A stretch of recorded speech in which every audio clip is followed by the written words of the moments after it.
never sailed. No? No. It's fantastic. Feel free to step on. Yeah, could I just hand that to you? Absolutely. Yeah, beautiful. All right, so Adam, how did you guys find yourselves running a sailing school? So basically, Illia and I both met actually in London teaching sailing, and over the last few years we used to do lots of racing all over Ontario.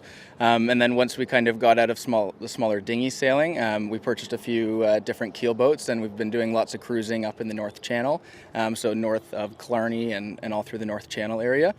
So we would end up finding ourselves doing lots of cruising up there without any internet connection, and we just realized how hard it is for people to actually get out and sail, and there's very few younger people involved in the sailing world, and a lot of the time when people are retired they try to get into sailing, and it's been a lifelong dream of theirs, but there's not very many options to actually learn how to sail, so there's very few places to go and actually learn how to get out on the water. So we kind of were looking at some stuff, and while we were up north and no internet connection, we kind of thought about the idea of trying to see if we could make a living with sailing and just make a living teaching people how to sail.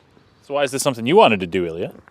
I've been sailing my whole life. I just can't emphasize enough how amazing the sailing sport as a sport is, and I wanted to share that with the rest of the world, and people in Canada, people all around the world, just a passion of mine. So what makes a good sailor? It's a good question. It's ability to adapt to different situations. I think that's the most important factor.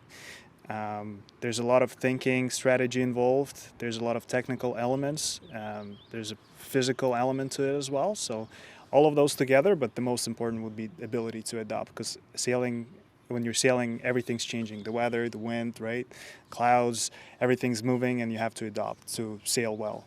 All right, so I've been on a few boats in my day, but this is actually my first time ever sitting on a sailboat.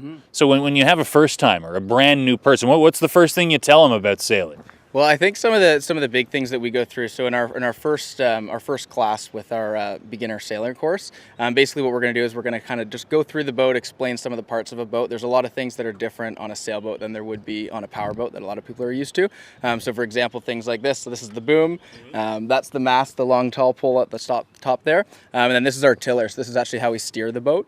And pretty much going through all of the different terminology. There's so much to kind of learn on the boat, but we kind of have it all broken down to learn the basics first and then kind of slowly adapt from there. How big do you think sailing in this region could get once people get a taste for it? We hope we can get a group of 5 boats at least out in the water competing with each other by the end of, 2026, maybe a couple of years down the road. But that's the dream, to just have a few competitive sailboats of all kinds of people just sailing and hanging out and building, network. And we want to bring that community together and make the sailing a little bit more accessible to everyone who wants to give it a try.